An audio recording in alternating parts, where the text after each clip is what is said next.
getting back into our main focus, position focus here that we're working on, right? So our collar and pants, this is something we're gonna work on a lot right now. This is the grips that I'm really trying to have you guys see how you can benefit from and work with, right? So again, you're gonna see it from this angle, but I'll try to execute it facing the other side. But again, from here you can really see what I was talking about earlier, that if I step deep into my partner's knee and I keep my knee and my shin aligned with his, it's hard for him to pummel his leg, for him to get a de la riva, or even push me away. What I'm gonna do now is I'm again gonna work on Meow's reaction. So this time around, he's not only going to let go of my pants, but he's going to start trying to turn into me. And I'm going to allow him to turn in. I just don't want this leg to engage in a way where he can frame my waist or the foot can come over my shoulder. So as Meow starts to turn, I'm going to place my hand and notice that how I'm locking my elbow in. I'm really trying to shut that space down so that as I allow Meow to turn, I can move quickly sideways. I can get around the other side and land low on Meow's hip. My outside leg can never stay fully planted on the ground like that. If my foot is planted, you see how my hip is up,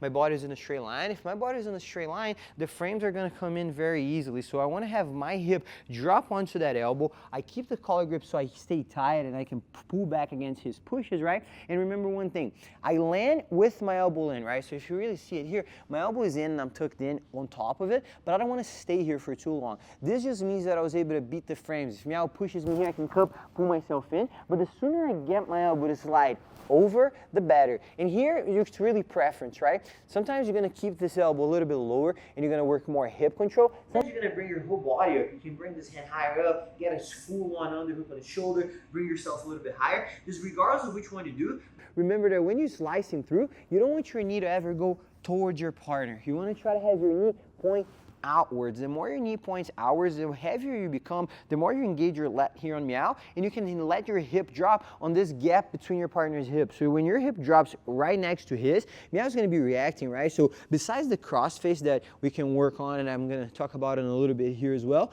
being on my side makes it really hard for Meow to create room. He can try to frame, but if I have him locked in hip on hip and elbow on the backside, it's really hard for him to find space, and I can slowly push myself into his hip so that as he's going flat, I can now square off, chasing his hip down, looking for my chest to chest, and really controlling. So just one more time for a different angle, guys. We're going to go, turn this way now, maybe better. We're going to go heavy down, punching in. As Meow turns, I pose, take a quick step, try to have my knee to go all the way out to the side. Outside knee, always using this outside foot, outside leg, always having that edged foot. It allows me to press into my partner's hip and stay low. Now, talking about this crossface a little bit more. Again, I'm going to slide my elbow over as soon as I can. And why is the crossface doing this? It's preventing Meow from looking at me. If he can look at me and stay turned this way, he can move his hip away. He can push me a lot more. So especially as I start getting some reaction here, some push, some framing of Meow, I want to make sure that this grip is high up. So if I have it a little bit lower, I can flare it, slide it all the way up, make sure I lock it in place, always accounting for the locking level that you get, that you kind of lose. If I go right on Meow's cheek and I tuck it, it's going to be low. So go a little bit higher than where you want it to be, so that when you lock it, it's in place, and now you can go big flare. As your knee goes out, big flare, getting flat, and then same thing, I can slide through, walk back, and start settling. So just a couple more times. We'll do all angles a couple of times. Meow, just face this way here now. Go. Boom, let's go.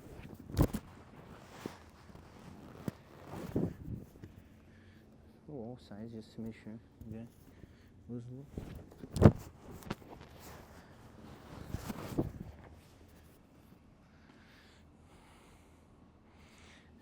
I don't know if this is going to be so good, but.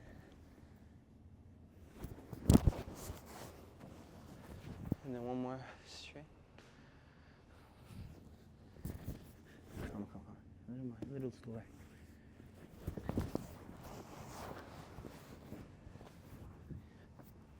Os